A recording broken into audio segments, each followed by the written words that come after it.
abortion bans in this moment. I thank you for sharing your stories and for your courage.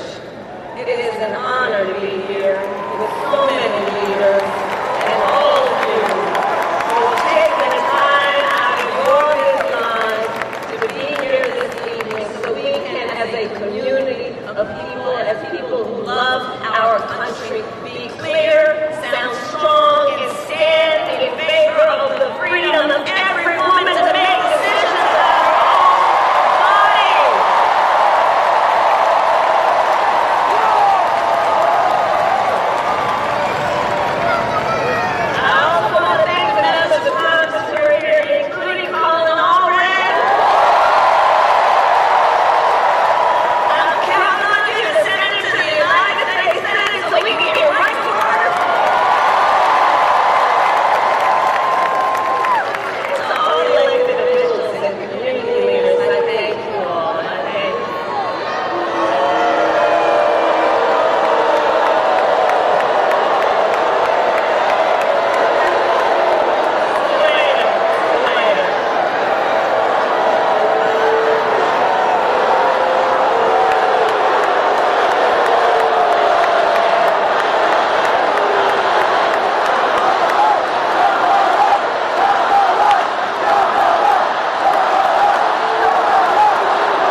women is at death's door. Many have no exceptions even for rape and incest, which is immoral. And let us agree, one does not have to abandon their faith or deeply held beliefs to agree the government should not be telling her what to do with her body. Not the government. If she chooses, she will talk with her priest, her pastor, her rabbi, her imam, but not the government and some people up in the state legislature. Tell her what's in her best interest when she knows what's in her own best interest. And let us recognize these same people, check this out, these same people who have argued that these Trump abortion bans are in the best interest of women and children, do look at their records. They tend to be in states with the highest rate of maternal mortality in the country. For decades, these extremist leaders who have neglected prenatal care, maternity care, and postpartum care, and who now, after continuously failing to support women and children, claim to care about women and children. Well, I have a question for them. Where have you been? Where have you been? Where have you been when it comes to prioritizing care for women and children? Where have you been when it comes to helping pregnant women and new mothers? Where have you been when it comes to affordable child care?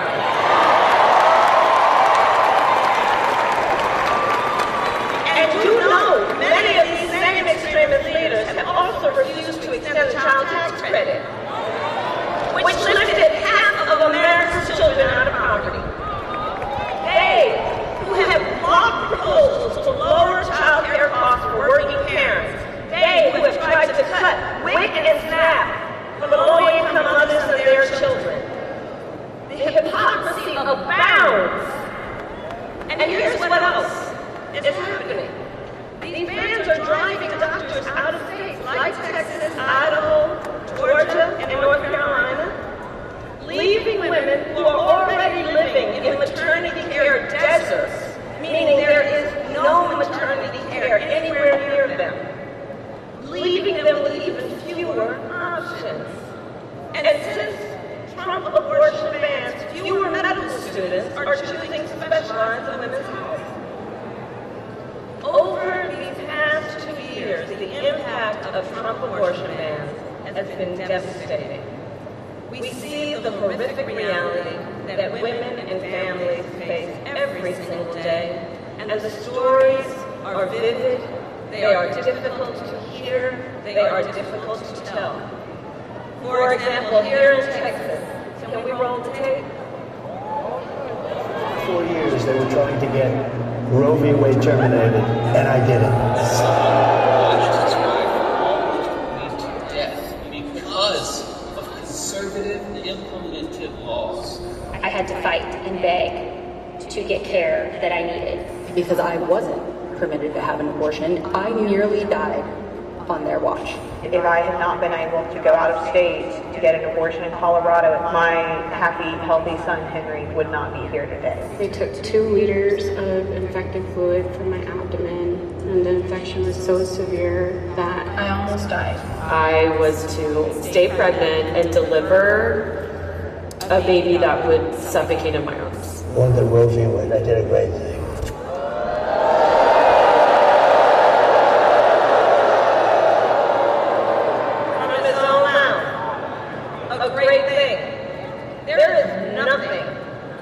About what happened to women like Kate Thompson, who was heartbroken to learn her much-wanted pregnancy was not viable, heartbroken when her doctors told her if she remained pregnant, she would be risking her own life or her ability to have children in the future. But the Attorney General of Texas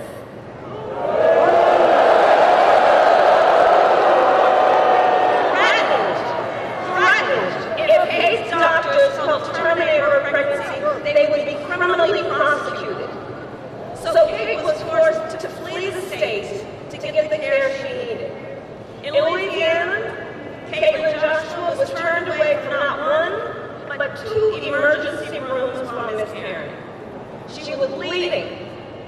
She was in pain.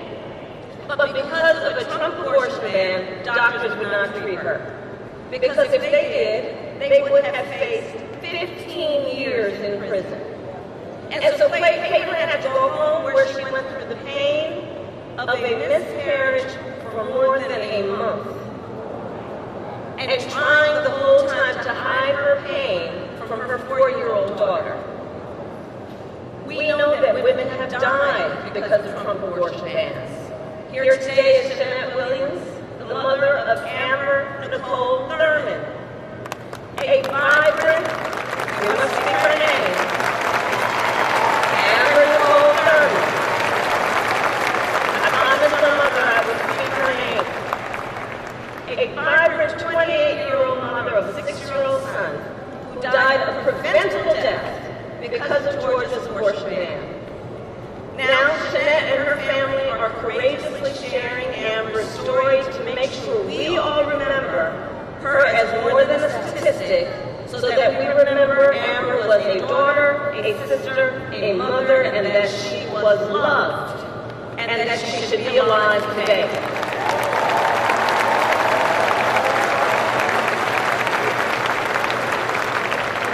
And listen, we're all here because we know the reality is, for every story we hear about the suffering because of a Trump abortion ban, there are so many stories we've never heard, and an untold number of women and the people who love them, who are silently suffering, women who are being made to feel as though they did something wrong, as though they are criminals, as though they are alone. And to those women, I say, and I think I speak on behalf of all of us, we see you and we are here with you.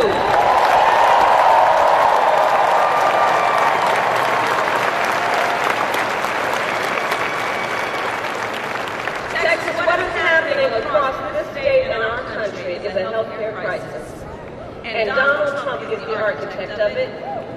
He brags about overturning Roe v. Wade in his own words, quote, "I did it and I'm proud to have done it." That's what he says. And one has to ask, proud that women are dying? Proud that doctors and nurses could be thrown in prison for life for administering life-saving care? Proud that young women in America today have fewer rights than their mothers and grandmothers? How dare he? Donald Trump. Donald Trump even said everyone wanted Roe v. Wade to be overturned. Well, a woman in Ohio was arrested and charged after having a miscarriage. So was a woman in South Carolina. They wanted this. Hallie Duvall became pregnant after being raped by her stepfather when she was 12 years old. She didn't want this. Ryan Hamilton, who was here tonight, his wife was denied treatment at the hospital for a miscarriage. They got home, he found her bleeding and unconscious. He dressed her, put her in a car, packed up their 9-month-old child, and drove to a different emergency room where doctors told him she could have died. Ryan didn't want this. Let's be clear. And men across America, this needs to be said, men across America do not want to see their daughters and wives and sisters and mothers put at risk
saw progress for women.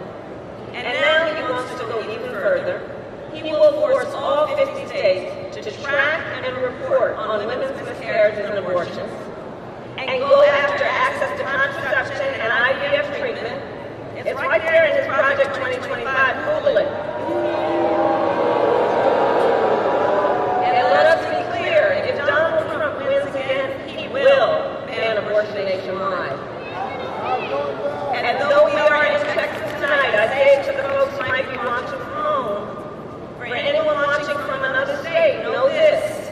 If you think you are protected from Trump abortion bans because you live in Michigan or Pennsylvania or Nevada or New York or California or any state where voters or legislators have protected reproductive freedom, please know, no one is protected if there is a Trump national abortion ban, and it will outlaw abortion in every single state. Understand that.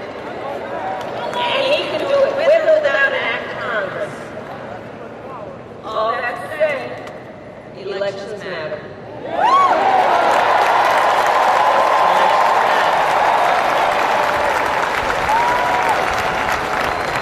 If Donald Trump is president again, he will likely get to appoint at least one additional Supreme Court justice. Remember who we appointed. Call her Justice Ketanji Brown Jackson.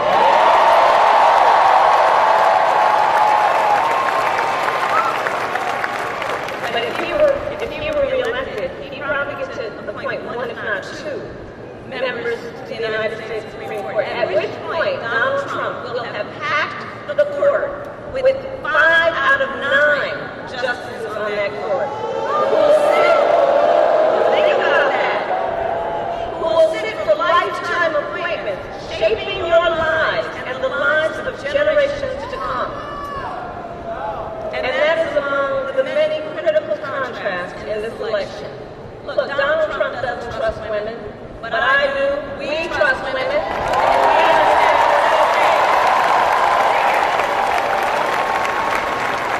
And with common already in the United States Senate, when Congress passes a bill to restore reproductive freedom, I will proudly sign it into law as President of the United States.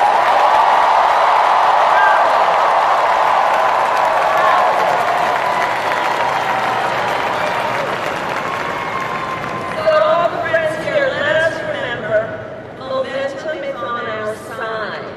I know sometimes in Texas folks are like, is it worth it? Does it make a difference? Yes, it does. You are making a difference, and momentum is on our side. You are making a difference. Since Roe was overturned, every time reproductive freedom has been on the ballot, from Kansas to California to Kentucky and Michigan, Montana, Vermont, and Ohio, the people of America have voted for freedom. Every time it's been on the ballot.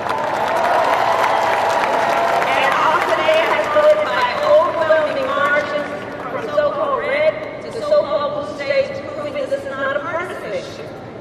Because Americans from all backgrounds and beliefs understand the decision of whether, when, and how to build a family is one of the most consequential decisions anyone can make. And we are fighting for an America where no matter who you are, where you live, you can make decisions about your own body for yourself. So moving forward, all of this is to say, reproductive freedom is on the ballot in this presidential election. And in 10 states around the country, including Arizona, Florida, and Nevada. And with the work of everyone here, freedom will win.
progress as a country that did not come about without a fight.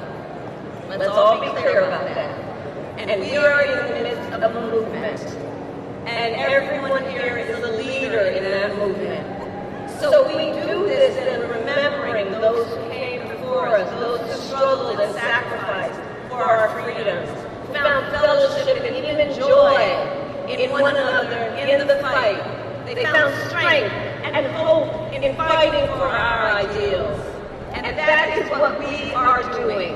That is what we are doing because we know weeping may endure for a night. But joy comes in the morning.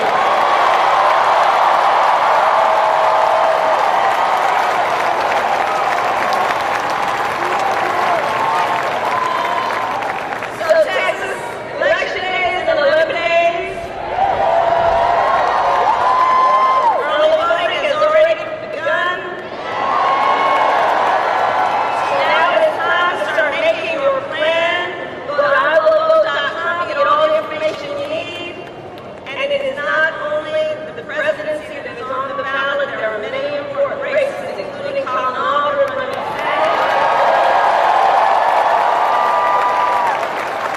we must know that his opponent supported a national abortion ban 6 times.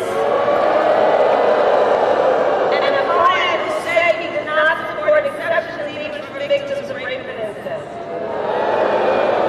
So let's remember, Texas, your vote is your voice, and your voice is your power.